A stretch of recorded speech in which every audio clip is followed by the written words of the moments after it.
Welcome to the Nerd Party. I'm Darren Moser. I'm Philip Gilfus. I'm Daniel Prue. And this is City Alpha 3.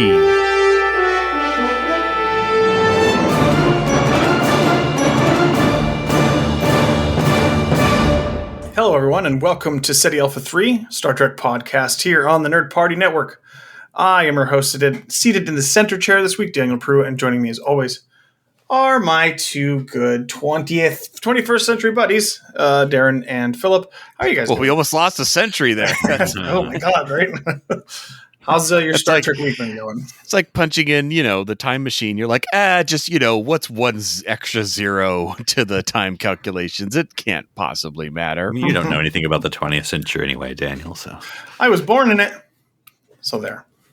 But yeah, no, it's going all right. I've already made my schedule for tomorrow because I'm the kind of person who does that. I am going to watch the one episode of Discovery that I've not watched yet, which I guess solves everything. I don't know. So looking forward to it, obviously. They say that, but other than that, been doing. I saw you met up with Lee. It's true. On the another member of the podcast here. I apologize. On your continent. So yes. We met up in London. As Lee folks may know, Lee's from Scotland. But he was in town in London for work, and so it's about an hour 45, 2-hour train ride for us and my wife. So we went up there, and so and we had a good meeting, had some laughs, some drinks, walked around the South Bank a little bit. So yeah, it was fun. Good. Okay, this is how Trexit starts. So that's good to know. Secret meetings on other continents, but that's good. No, that's awesome. Well, I still enjoyed the meetup we had many years ago in Vegas. So maybe one day we'll find another. It's a little harder now that you guys aren't like relatively close to each other, but we'll figure it out. Some could say that there's an ocean in between us. But that's not very far, so that's fine. It's an ocean of canon. What about you, Darren? How's your week going?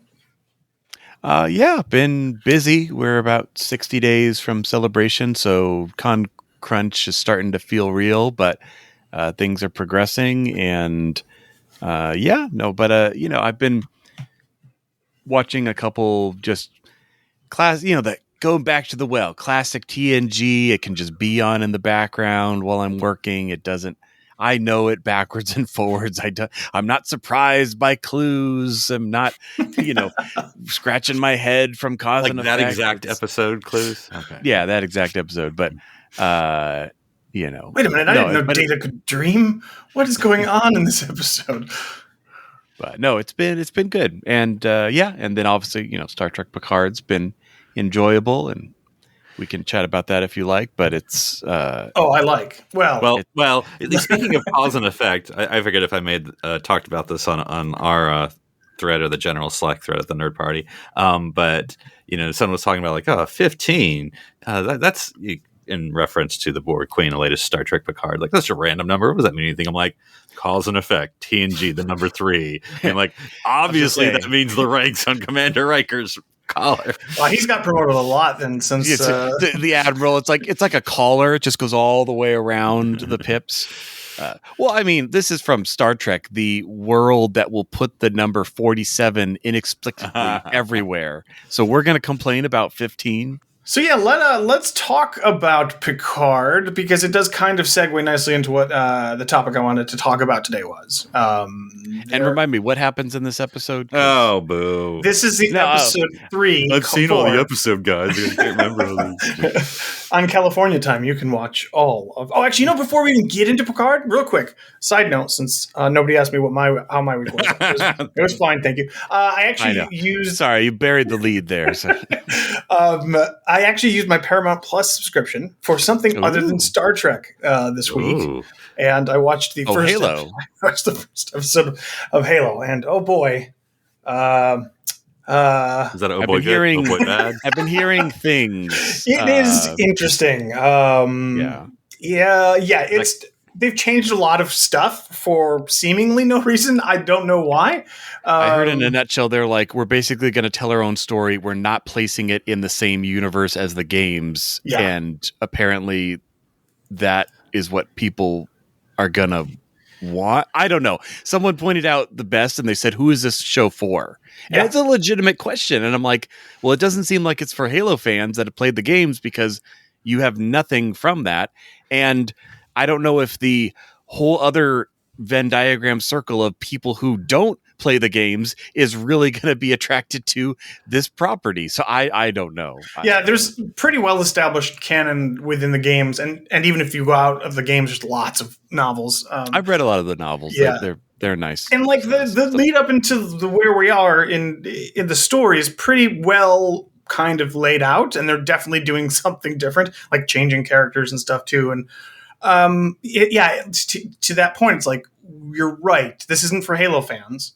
And who other than Halo fans cares about a Halo adaptation? So they seem to be shooting themselves in the foot right off the bat. But yeah, I guess we'll see. I'll watch a couple more episodes before I completely call it quits. But I don't. Before you discover it.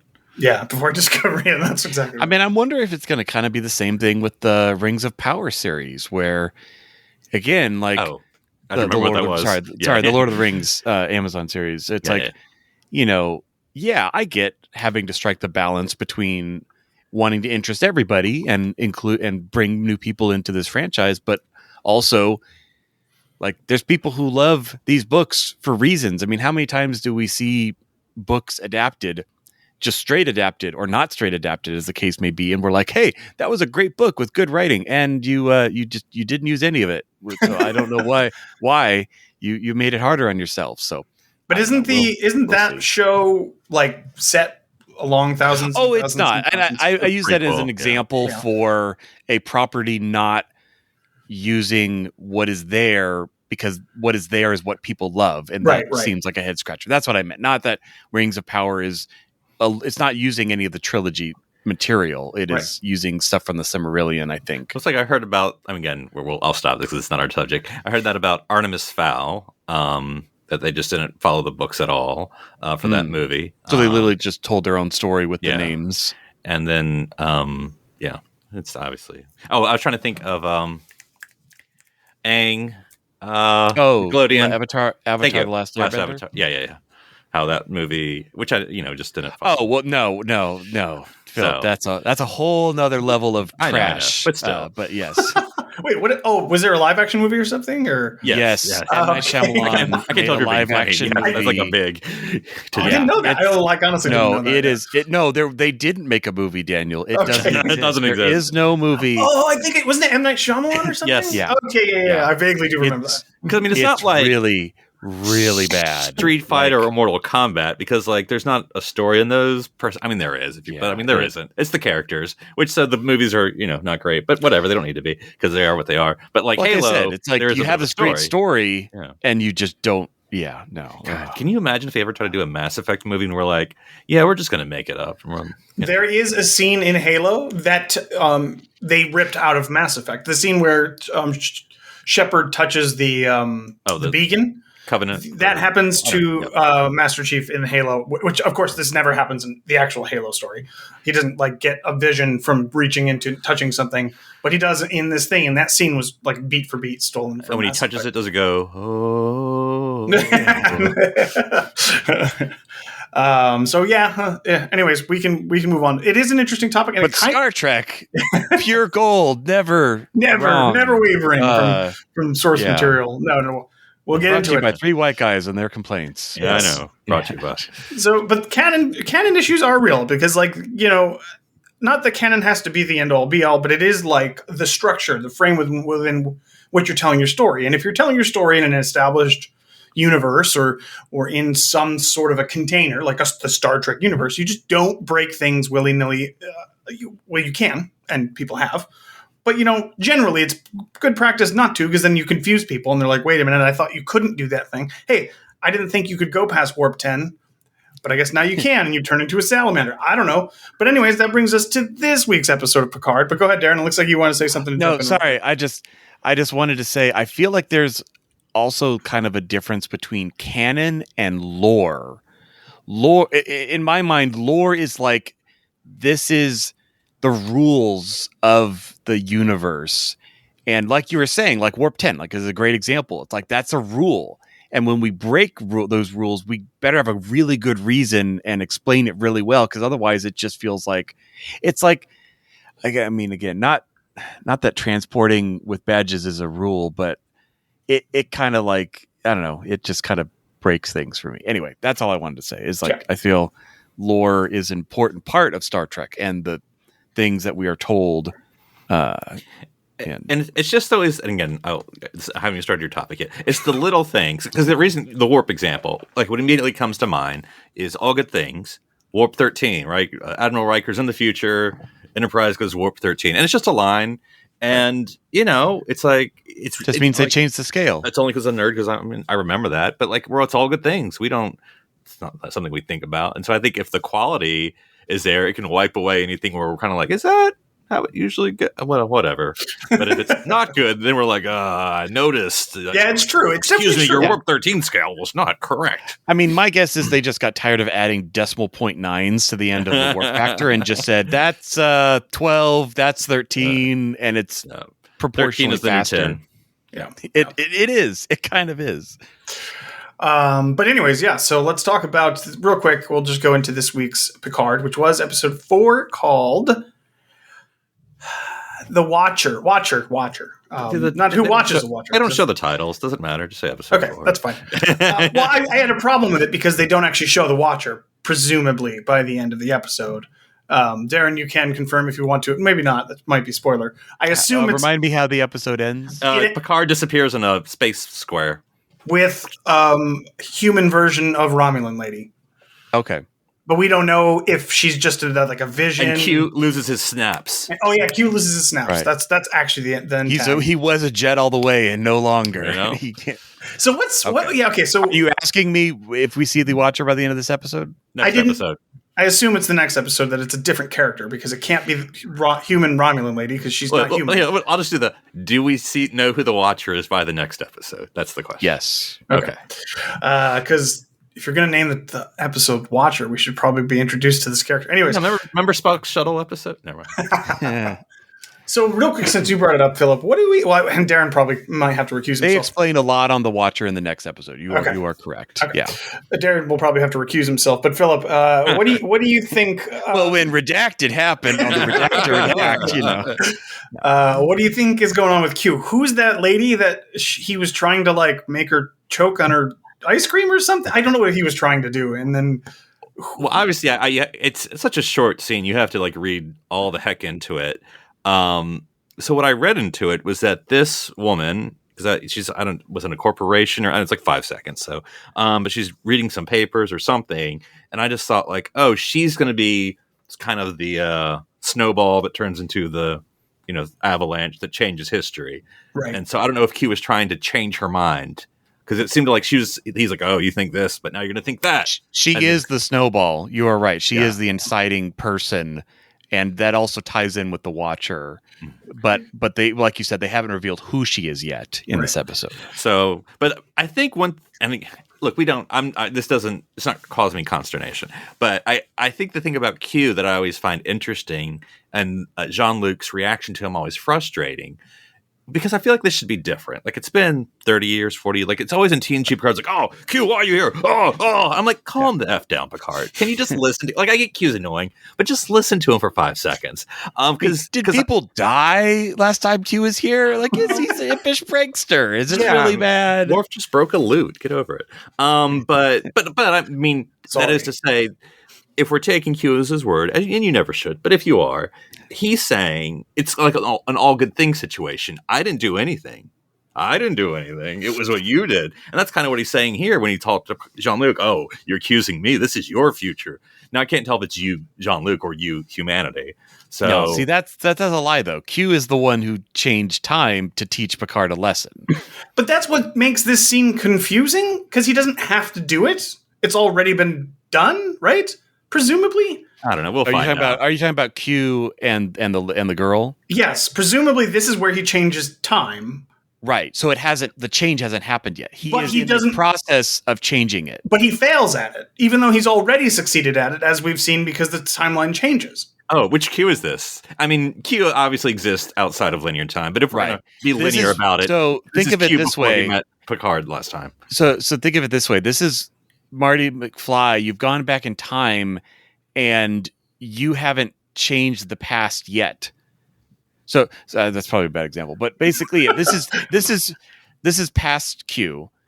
So in the process of making the change, but he didn't. So he failed at it. That's my point. Right. But remember, we still have 3 days.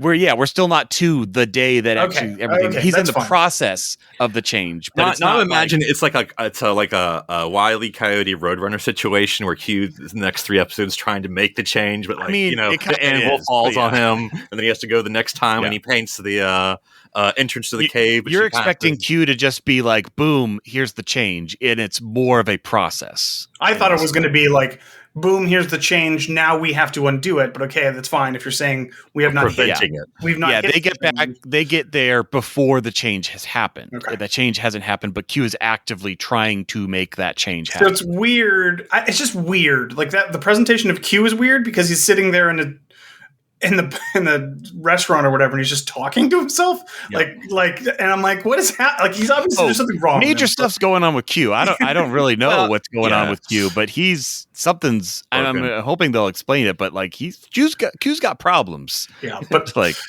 anyways, that's actually not even the most of what I wanted to talk about. Of course, I think the biggest thing here is that Picard goes back in time and meets. I can't say Baby Guinan because we've met Baby Guinan. Young Guinan, which seems to break the timeline and my mind.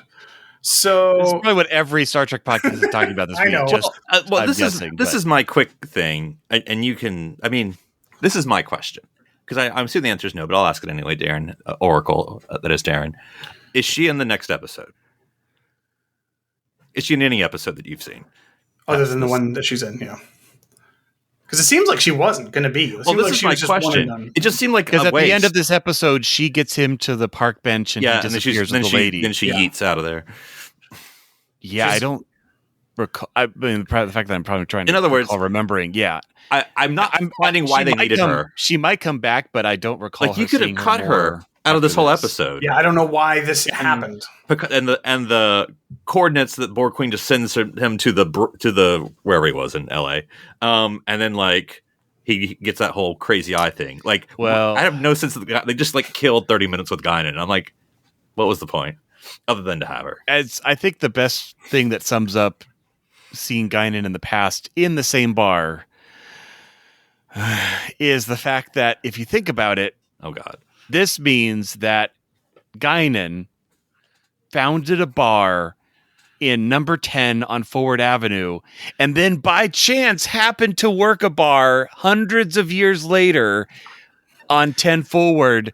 Again, it makes sense if it's her bar. No, I'm saying it makes sense if it's her bar after she's had her time on the Enterprise D. Then it's an homage.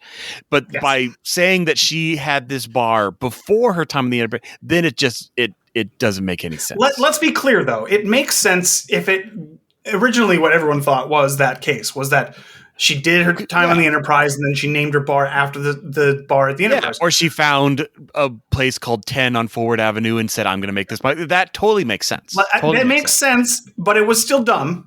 But then it was way worse than that. It was way worse than that. So, no, it wasn't. Come on, like that's like that's like getting a new job. 20 years sure, is the bar actually named 10 Forward? That's just its address.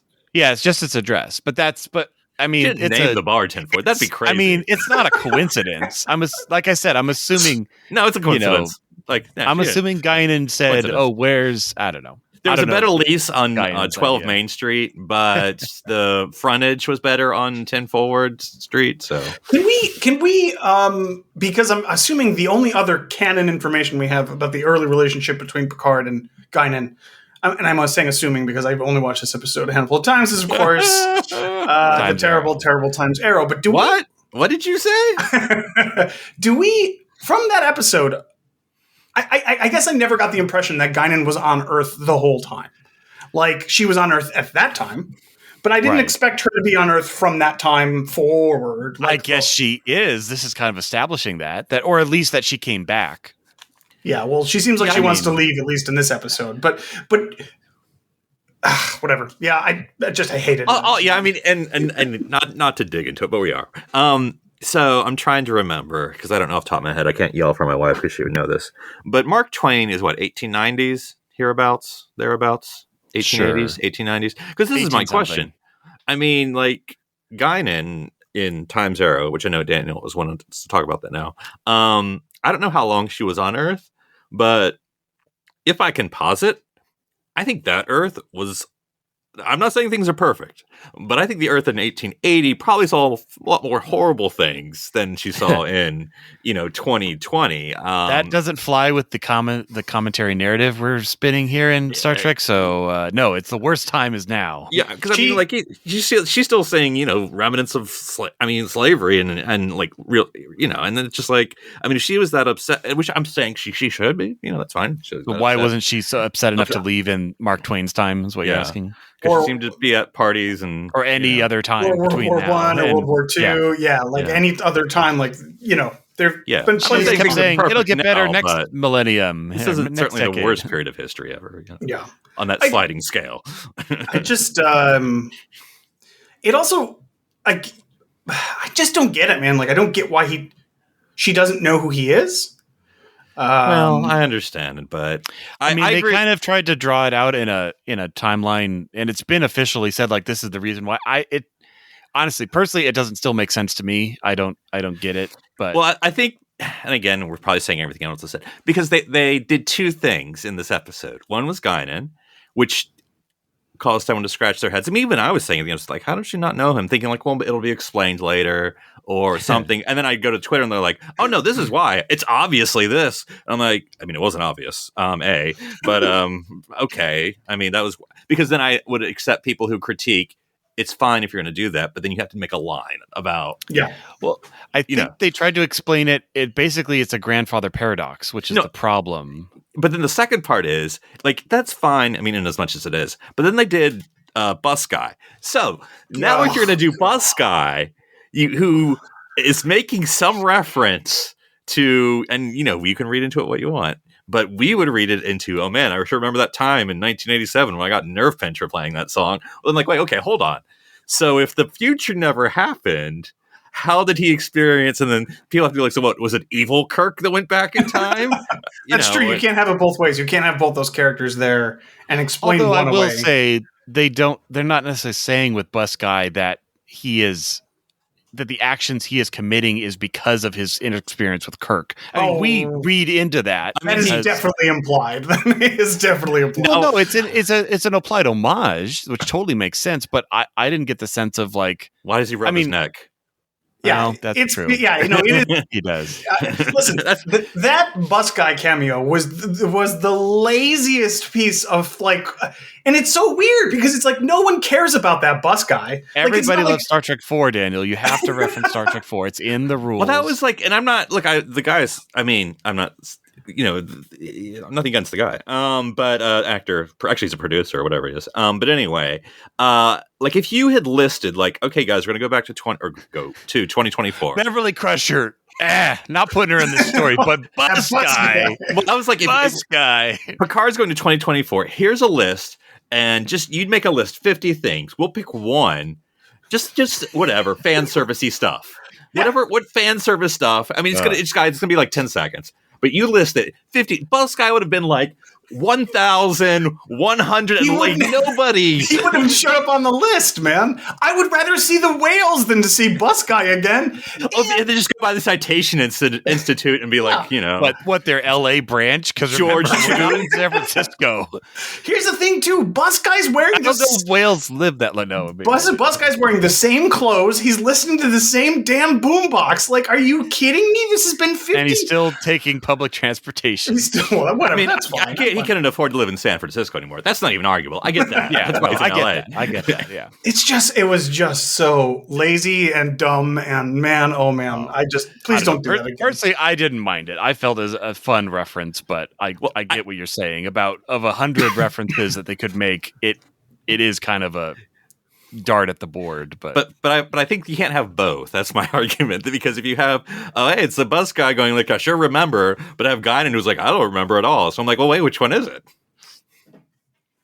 Whatever. I think at the end it was, for the plot, we need Guinan to not be like, I totally trust you, Picard, because I remember you. Well, see, for the plot, I don't even know why you need Guinan. I mean, that's what I go back to, unless she comes back in 5 episodes. For this fake out that she's the Watcher, maybe? Because that's kind of what they do, but she's not. I could have come up with someone else. Like, I don't know. This also really bothers me. Times Arrow, you already know, bothers me. Favorite episode. Times Arrow putting an alien on doing alien stuff on Earth pre-First Contact kind of bugs me generally. So, but Guinan being on Earth is fine. Okay, it's been established for 25 years or whatever now. That's fine. She's the only one. And now she looks human and she blends in and doesn't mess with things. Right. And she's smart enough to do that. And that, but now, there's the secret society of watch people that are watching you. I don't know, man. Why can't Earth just be all by itself out there in the cosmos until the Vulcans meet us? I mean, they'll explain the whole Watcher thing next episode. We cut. I mean, they pull from TOS. They pull from a lot. So right. I already have some suspicions, but I won't speculate here. Anyways. But what? My poker face is good. Well, it's not. I would say my original thought. It's been on 2 weeks I'm guessing ago. you did not guess it because it was out there. Oh, okay. But I'll just say it. You can. Is it the cat from that one episode? Yeah, everyone's saying it's Gary 7, and so I don't know if that's true or not. I'm hiding my face from Darren. But anyway, so that was my only thought. Which, if it's not, again, I'm ignoring you, Darren. If that's not who it is, that would have been an interesting instead of Guinan. That would have been interesting. You don't have to dwell in him. You just show him for 30 minutes of this episode, and he's takes you to, But anyway. But wait, Gary 7 wouldn't be alive because he would have been from the 60s. He's an alien. Oh, that's a good point. Or he's an alien. Well, I think maybe he was a human, but he was an alien service. So, but it still, I think, would work. I mean, people who were alive in the 60s tech. are still I haven't alive watched. now. I need to watch Gary 7 again. I haven't watched that. Assignment Earth. It's been a long time that's since I watched TOS. So I should have remembered the title. They showed the titles back then. So. I know exactly. But here's the thing, guys. And that's Picard, and we'll move on to next week whenever the new episode drops. But kind of next week, which would be next week. Yeah, you're right. That's how time works. Yeah. But that's kind of. Do we know? I don't know how time works after this episode. No. Yeah, that's true. This, along with what Philip brought up last week, led me to start thinking. Because last week's topic, if you didn't listen, was Philip trying to shove Star Trek continuity into real-world timeline, which was an interesting exercise. Some would say foolishly so. We figured it out. It got more ridiculous the more into the future we got. I wanted to dial that back a little bit to try to fit Star Trek timeline continuity into itself to see if it's even doable. Because at this point, it is Crisis on Infinity Earth. Star Trek. It is a web of alternate dimensions and temporarily evil planets. I mean, and all this technically, the mirror universe is an alternate timeline. Yes, which in some ways, and again, this isn't my real criticism. It's just a thought I have. It's going to sound like a criticism. Why not just have it be the mirror universe they were in episode 2? It's another fascist. I mean, it's because they didn't. As far as we know, it could. Well, actually, no, we know it's not because supposedly the mirror universe that Kirk visited was instigated far earlier, more around World War II. I think. I mean, they've never said it. I mean, I'm not arguing, Darren. I think it's implied that it's Germany won World War II. That's usually always the change. That I don't think they've ever. And again, I'm not. I don't know. I don't think they've said it outright, but I don't know. Because it'd be interesting. Guess. I mean, because instead it's random coffee lady dies in 2024. But then one thing. Sorry, Daniel, I know I'm interrupting you. But Edith Keeler. Well, I was going to say that died.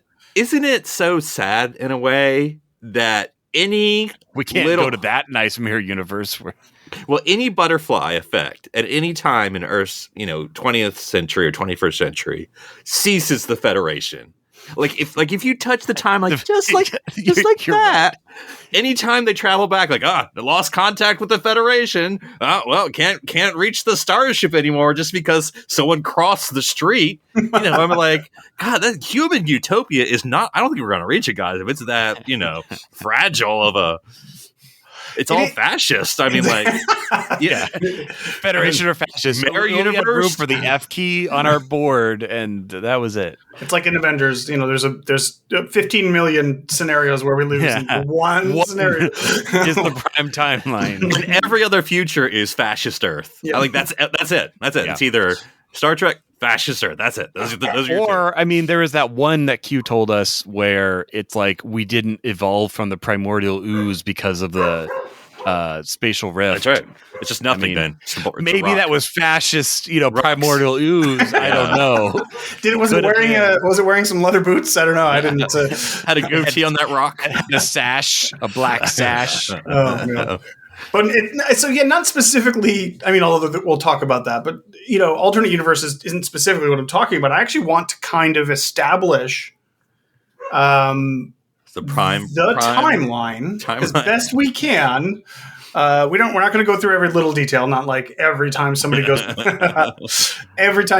back in time or whatever. But of course, in the 60s, Star Trek comes out. It's set 300 years in the future, so they can be pretty vague about the time betwixt Right. the real world time. Lots of things happen in the 90s, apparently. Okay, so I think that's the earliest we established because we learn in Space Seed about the eugenics wars, right? Mm-hmm. I think that's the case. Now, setting it 30 years in advance probably seemed a safe bet at the time. Probably not thinking that this is the generation that thought flying cars were going to be here by 2000. And to be slightly in their defense, may have been some commentary that if we don't do what we're doing in 30 years. Sure. That's true. But this means, at least I think, and you guys correct me if I'm wrong, because I'm going to count on your memories. Sure.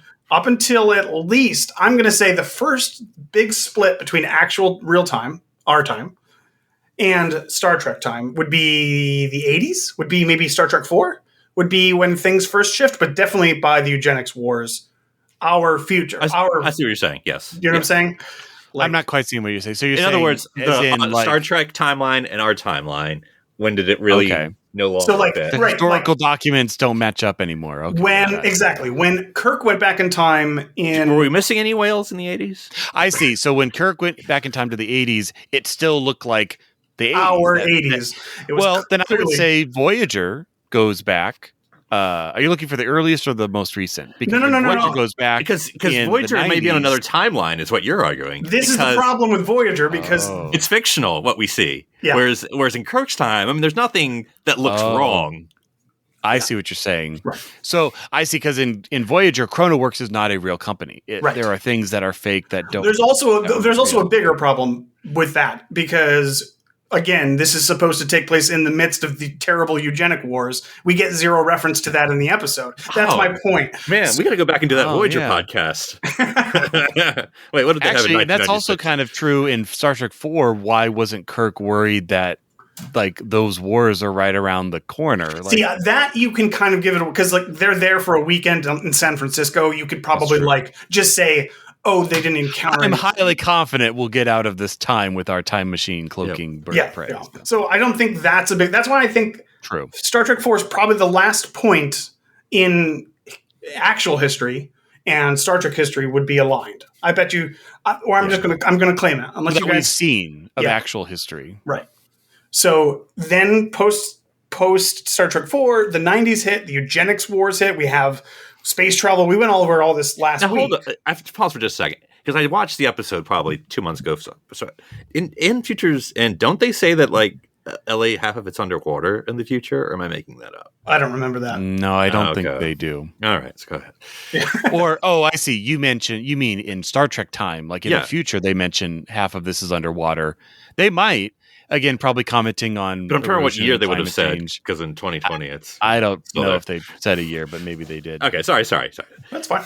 Sorry, we're not wrecking the planet fast enough to meet your aren't we? timelines. Hey, some of us are closer to the Arctic than others. Well, and now we're practically caught up with when Cisco goes back in time, but obviously that is all fictional. Yeah, no, I 'cause think if you you're watch right. I that- think Star Trek 5 Star Trek 4 is the anchor. So this is the interesting part, because in past tense, no, not past tense. Past tense. That's a Cisco episode, right? Yes. Yeah. Okay. Parts 1 and So 2. in the Cisco episode, there are no overt references to all of these terrible things that have happened in the 90s, which is fine. No big deal there. However, we are now circling back around with Picard, and there's no mistaking this. This is essentially our 2024. There's not there's almost no differences. The only difference so far as we've seen is there is a sanctuary district somewhere. But all they of say that we're but near besides the border. that, it's basic. Like there's no future tech. Like it is 2024, right. Yeah. as we're expecting to get here. They're in not 2 touching years. their screens talking about the net with styluses. Oh, and they also reference what was it? When they're talking to Rios, they say like, "Do you have like a UHF card or whatever?" The same card that they talked about in in past tense. Past tense. in past tense. Yeah. Yeah. But there's actually a whole bunch in between. I mean, you could say that's technically fictional, that card, but it's like that's a minor thing. Look, California's always coming up with new stuff, so they come up with new ID in about a year and a half here. So, okay, so we're kind of circling back around to like real time, but they keep going back in time to like the current time when the shows are being produced. They love to do this. They love to go. Well, yeah, I mean, every Star Trek show's done this. Every single Star Trek show has gone back. Many in time. sci-fi shows do this. They're like, let's go visit. let's present save some day. money. I mean, let's go Which is fine, but again, the past that Star Trek has is now different from our future. Which means that Star Trek is no longer our future. It is some. So they're visiting Star different Trek timelines. is broken. And it breaks my mind sometimes because I think I wish they would have just not commented on such near timeline stuff. Like maybe left it vague. Said, if we said in 1997 when First Contact came out, like, First Contact is going to happen in 2050 or whatever it is, 2063, and that's far enough in the future. I think that's fine. But like to start saying First World Contact's War- in 2 years. Yeah. Really? Oh, okay. all these wars are in the 90s, and then World War III is going to be in the 2025s or 6 or whatever. Like, it's like, okay, well, now we're here. And now how do you, as a writer, how do you like deal with that? Or how would you adjust to that? What should Star Trek people do? I don't know. It's interesting because I think what my thought is. Sorry, I'm catching up on myself. Is that does it make it harder to watch something when you're past the time? So I'm sure they'll find other things to watch. But say you're a Star Terminator Trek fan. 2 does the same thing. Like 1997 is Judgment Day, and surprise, it came and went, and we didn't. And then they retcon it, and they're like, "Oh yes, because we changed the future, it didn't happen." And we're like, "Yeah, but we just pushed it forward, and then eventually Terminator continuity is also a big ball of rubber bands and like wild craziness. But Because I think about, which I know it's not the same, but because obviously the difference is Star Trek takes itself seriously, or at least it has fans like us who take it seriously. I mean, you know what I mean? Not seriously. I am not a merry man. Serious episode. Yeah, but we were like, okay, it's science fiction, right? That's it. It's not science fantasy. Because then I think about like Doctor Who, where they've had episodes like, yes, the Master was the Prime Minister. Like, well, no, he wasn't. We know who the Prime Minister is. And so, I mean, they don't care over there at Doctor Who, Right? So looser on the rules. Where Star Trek, we care, for whatever reason, but we do. It's interesting, Phil. Just on that point, that great episode where the Doctor met Vincent Van Gogh, and to a point, they care. Like, there's you don't want to include modern characters, modern people in your stuff, but Doctor Who has the luxury of going back in time. Because, I was thinking, I was going to bring up how Abraham Lincoln shows up in Star Trek. Like, he's an actual historical figure, and what other kind of contexts you could do that. Doctor Who has that ability as well. So you can go back and pluck people out of history, but you don't want to do. Now, to be sure, Star Trek. Well, I mean, I can think of an example because I was going to say theoretically Lincoln's just a facsimile. Well, and yes. then I was thinking about Leonardo da Vinci and Janeway's hologram, but he's a hologram. But like, who a real historical figure who Star Trek has met, and like we saw, and like he was real though, was of course Mark Twain, and I don't know what episode that was. I thought you were going to say Stephen Hawking, and then you brought that was Mark a hologram. Yep. Oh no way! Actually, that was actually Stephen Hawking. But it was. He was a real person. Yeah, he was. It sounds like he's a hologram. He went on. Oh man. Anyways, then Maya Jameson, quantum leaping into the future as she's, does that how that happen? what is? We have that episode where Data gets told jokes by that '80s comedian. Piscopo, right? Joe Piscopo. Joe Piscopo, yeah. I don't know, man. It's just I was just thinking about this. Like the timeline thing is all wonky, and like 2024 in Picard should be vastly different than the 2020. And like I know that would take a lot. But the problem more is it's too close. It's too. You can't be like, look at all these extra skyscrapers we got in LA. It's like, no, you can't. You can't do that because we know that won't exist in 2 years. Well, I guess, that's somewhat my thought of why it'd be interesting. I don't know if they've already asked this, why they chose 2024. Because again, they didn't choose now, because they would have said 2022. Maybe they didn't know when this season was going to get released. That's funny. I like that. It did take a while to produce, and they're like, you know what? Let's just shoot a little into the future because if we miss, otherwise it's going to be like already a year in the past, and that would be bad. I'm going to assume it's because of the other events that take place in 2024, but we just haven't connected. Yeah, because in this case, if you're not doing it just because it's, which is like you said, we do it because we like to travel to the present every now and then, which is fine. But if not, then just do like, which I see, maybe that's the problem with Star Trek. Maybe because they want to do it in the future, but then they're looking at the timeline going, well, we're going to hit World War III eventually, guys. So we can't do it, 2040 because then But tell the World War III story then, because would be, I would assume, very interesting and compelling. With its drugs. It's interesting though, Daniel, because I mean, I'll say this in all ways that aren't spoilery, and I think I can, but the event that is hinging on Coffee Girl is something that is semi-futuristic, but also I know is not happening in 2024. Mm-hmm. So like we'll probably retouch on this a little bit when that episode airs, but it's way more than just, we dropped the word sanctuary district. Like it is fiction, is not happening. She's not like Zephram Cochrane's great grandmother or something. Don't tell us. No, she's not. Okay, good. I'll tell you because that's stupid. Well, Darren, I was just guessing within my sandbox at this point. I don't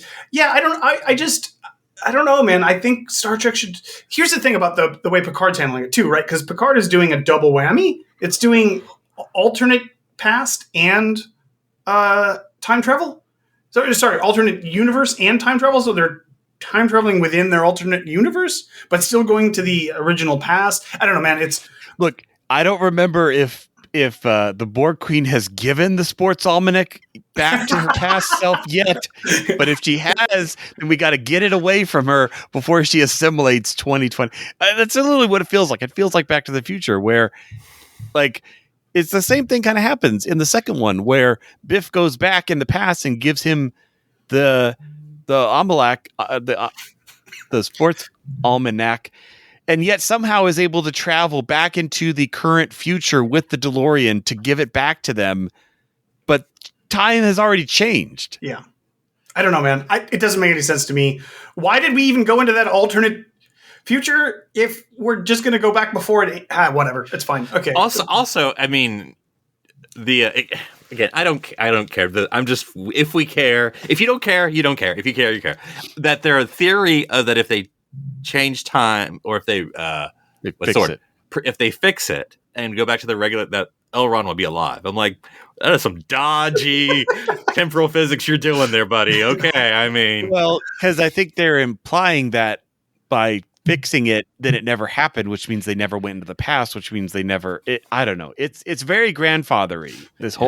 This particular time travel trip, because that's again, the whole Guinan thing of. The reason I've seen that they're quoting is because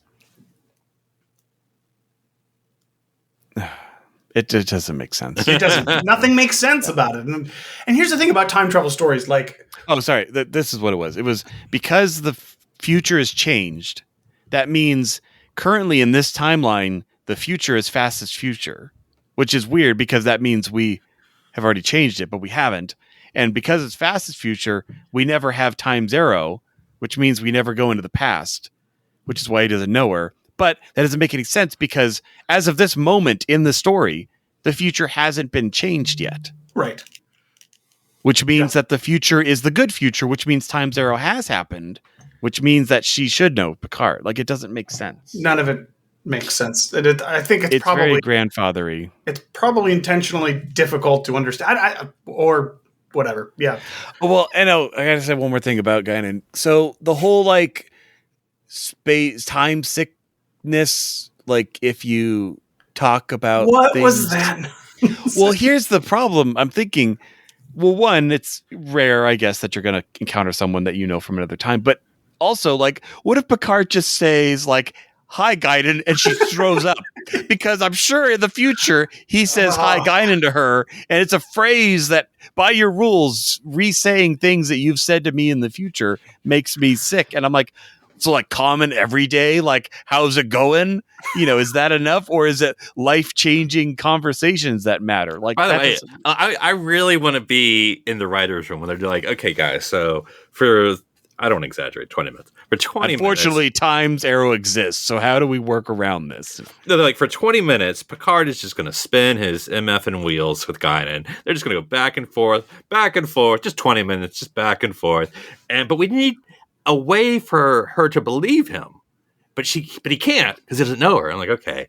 Well, and without dropping the name, because the name the name means something, even though she doesn't know him. Yeah, that doesn't make sense either. Yeah, why? Why does the name mean anything? But I like the writers. I'm like, we need something. Guys, I got it. What? All right, what is it? You got a lot of bad ideas, but what is it? Well, what if she vomits? What? No. What if she vomits and then she believes him? What are you smoking? But that's the thing. She vomits and still doesn't go along with his plan. It's not until he tells her his name. So really, her vomiting didn't actually do anything. It wasn't enough. It was pointless. It didn't convince her. So I mean, it maybe started her down the path of. I get whatever. I guess sure. But why was Picard? Why was him saying his name what pushed her over the edge? I don't understand that either. Yeah. It's like, Picard. Yeah, it sounds like something I've heard. All right. I think I had sounds legit. Like a Riesling or something recently. I think the garbage man is Bob Picard. Is he one of your great ancestors? Also, I want to be clear because I think we're all on the same page, but I just want to be clear. El-Orians are linear, though. I mean, she's not time traveling. No, she doesn't. She gets there the long way. So here's another second question. This is going down a rabbit hole, so we don't have to. When did the Borg attack her planet, people? It's never established. Well, like 100 years ago, 1,000 years ago, around the time of the Enterprise B. But that's because the future. They're refugees. Okay, right. So that's Well, if you're going to, at this point, so yeah, that's true. At this point, then the Borg haven't attacked her people yet. But Sorry. I'm just thinking this through because she was on the ship, right? Wasn't she on the ship? She was. Yeah. She was on the Laku ship. So she does leave Earth at some point, of course. Of course, she was going to have goes home Earth apparently at some point. You know, they're building that Enterprise D up in orbit. I guess I've been on this planet long enough. Well, that's what I don't understand. Yeah. Well, I remember in Time Zero, because we're going to say it 50 million times. I think she asked Picard or someone like, "Did my dad send you?" Yeah. And she's like, I'm not done watching, and I'll stay here until 2024, and then I'll be pissed and I'll leave. I believe that's the exact quote. That's the exact words. Exact quote. Yeah. But what were you saying, Daniel? Like you're trying to figure out the hurt. No, I was Enterprise B. I just knew that she had left. She left to go back to El Oria or whatever their planet is. I don't know what it's called, but presumably. I also love. I mean, again, I'm making fun. It's fine. But like, I like how Picard kept dropping hints that she wasn't picking up or refusing to. Like, I know you like to listen. Oh, I know. El-Orian. I'll just say it. It's just weird. Another thing also, that's weird, the dog connection. Like that's not number one. Yeah, whatever. No. Yeah. But like, it's like Picard just knows the kind of dog breed. If dogs like him, then he must be a good guy. It's Patrick Stewart. He has a dog clause. We're going to see one in season 3 too, so don't worry about it. So. Was he like a big? I mean, I'm not. Rescue guy, right? He's a rescue advocate. Yeah. So, my thing, and this isn't a huge deal. I don't know why they cast such a young actress as Guinan, because she's hundreds of years younger than Guinan. Of course, she's going to be younger. she's much younger than Whoopi was in Time's Arrow or whatever. This is my guess is that when Guinan, Whoopi Goldberg Guinan talks about like choosing to age, I'm guessing, and this kind of also makes sense. What if the Elorians are able to literally like age up and down at will, like over time? Well, Rascals would have not been a bad that would not have worked for Rascals, Darren, because she could have been an adult again. No, but I'm saying it still has to happen in a linear like amount of time, but like they could slowly go back, slowly go forward. Being that kind of also makes sense, because if you're a race of practically immortals, like you need to kind of have that ability, because otherwise it's the whole what was it, Tuck Everlasting issue, where like all of a sudden all the people around you are going to start noticing like, oh, you're not getting older, but if you're able to age for a couple decades and then you change planets and you change ages, I mean, there's nothing to establish this. I just think it would be cool if they could do it. Makes me wonder the girl, or the young girl who played her, because she played her in both Sister Act and in Star Trek Rascals. Like, what does she look like now? You're right. I was thinking the same thing. I was like, why didn't they just get that same person? Yeah, same actress or she might not be acting anymore at this point. Yeah. But since we're still talking about this, real quick, did you guys notice? I think what their idea to canonize Patrick Stewart's British accent. I thought it was cool. I liked it. I actually did. I actually thought it was pretty clever. Yeah. You know what plot hole we need to fill? Why does a British person, why does a Frenchman have a British accent? You know what? They did it. And it made sense. It made sense to me. It worked. Now, what doesn't make sense to me is that house. Like, it'd be like, oh yeah, we abandoned it in 1940 and we came back in 2250. I'm like, no, houses do not stand that long abandoned. It hasn't been, and surprisingly enough, it hadn't been turned into a skyscraper. Like, I think they would have raised, like, even if it was still standing, you would have raised it and started again. Well, and can we mention at all that was it Leah Thompson directed this episode? Both. She did the last one. Yeah, did the last two. So she's the. Is that why you keep bringing up Back to the Future? Back to the Future. It's good to make references. Well, yeah, we're gonna do Howard the Duck next time with references. Hey, I just watched a Marvel What If last night, and Howard the Duck was in it. But anyways, voiced by Seth Green, of course. Last thing I want to touch on real quick, just because we're talking Picard back again. Borg Queen, who's acting very vindictive and like weird. I don't know, man. I just don't get the Borg angle. I don't think they really understand like the Borg. I mean, this is kind of how the Borg acts when she's of one. Kind of. That's how I'm viewing it. She's lonely, Daniel. Oh man. Okay. Yeah, I know. That's all we have to say. Well, I mean, whatever. It is whatever. But I mean, that's me saying I don't care. It's fine. But it's like, of all the people the Borg Queen has met throughout all the, Picard, 7 of 9, Janeway, it's Agnes that is her biggest threat ever. I'm like, okay. I mean, I don't know. Okay. Man. Sure. She just knows that Agnes will off her if she gets too mouthy. So no, because she's a murderer. I'm not gonna let that go. You're not gonna let me. The Borg is a murderer too, so they don't think they care. I mean, to be honest, I thought they were gonna go there when they were doing kind of like, oh, you're like me. It's basically what she was saying. I thought she was gonna be like, I detect you or whatever, and I thought she was like, you've killed too, and I thought they were gonna go there. They didn't go. People you've claimed to love, you've killed them. I mean, like, you could go there. I mean, I thought that would have been an interesting moment. No, but no way. Why they didn't go there? Picard's not going to go there because they don't want you to remember that she murdered a man in cold blood. So that's fine. On parole. Anyway. I just, you know what? Here's the thing. Did she go to New Zealand? Oh, maybe. This is part of her community service. Actually, she has to write down her hours. It's just like it feels like waste. And then, like, I get it. Like, after they established the Borg Queen in First Contact, which was a terrible, terrible mistake. This is where you go with it. But like she just turns into an evil everything about the Borg that was cool is now not cool. Like she's just an evil megalomaniacal genius who's like megalomaniac. Thank you, whatever. No, I can't help but feel like at this point, Picard, she's basically playing the same role as Jeffrey Combs did in Lower Decks. Just plug me in. Just, you need me. Kind of is. Yeah, kind of. But if she gets legs in one of these episodes, man, we're all screwed. 2024 is over. I mean, like, if I were to be able to predict, like, at some point she's going to be whole again and then get defeated. But we will see her in all her glory at some point. I would have to. And I hope it's against Guinan. I hope it's Guinan. Q versus Guinan versus the Borg Queen. Oh, man. Well, but remember, we kind of just established Guinan may know who the Borg are, but at this point, I don't think they've destroyed her race yet. I don't think she would know who they are now. Oh, no. Not young Guinan, not baby Guinan or whatever. But yeah. Anyways, any final thoughts? This is kind of a mishmash of an episode, but much like Picard. But exactly. Darren, anything else you want to touch on regarding? Well, you've seen the thing. You know the future, man. I mean, when Redacted happened, it was great. And he's the Borg Queen in this, basically. 15. What can you remember from specific? Do you like when Seven drives a car? That was fun. All the fun parts are fun because they're trying to get Rios out, right? Yeah. Though, and do they?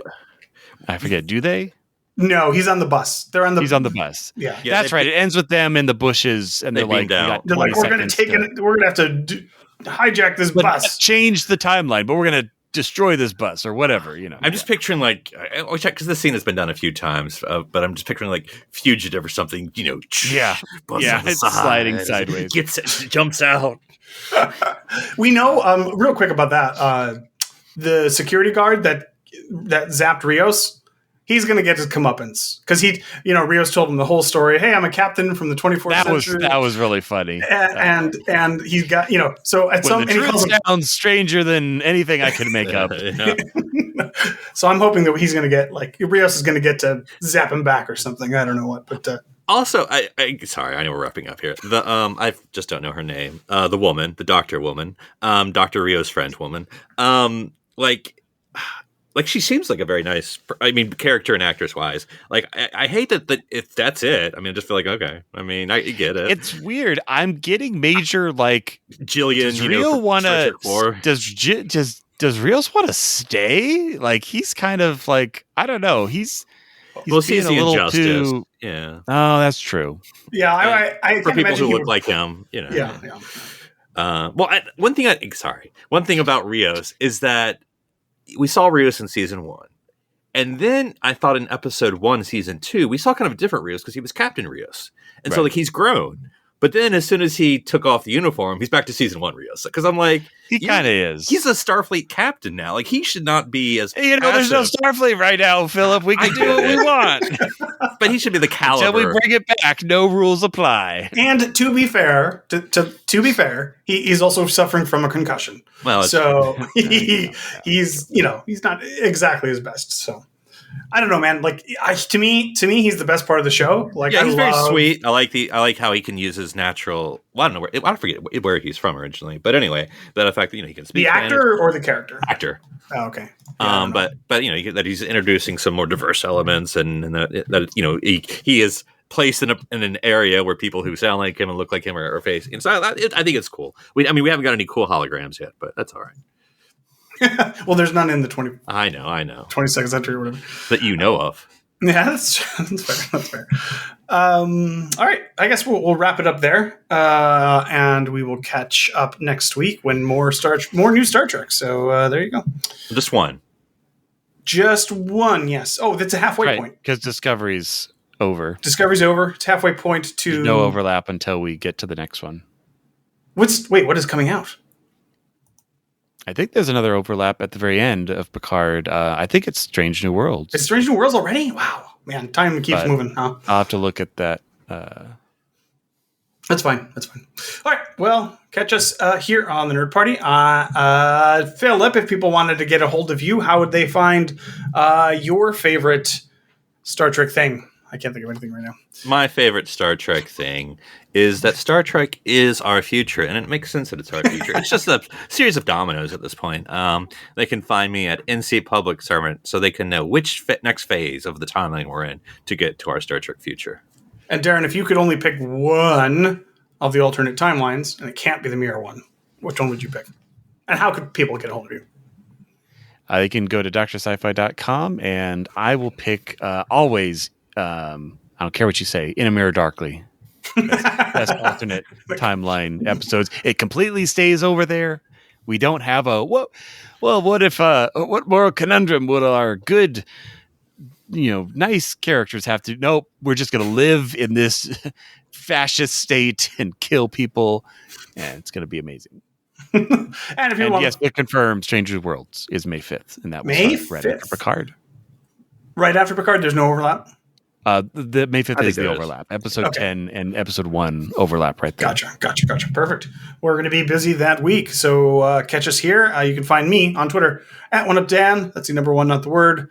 As in, I will like one of those shows more than the other, and you'll have to listen to find out. I'm Daniel Prue. I'm Philip Gilfus. And I'm Darren Moser. Stranded here on Saudi Alpha 3.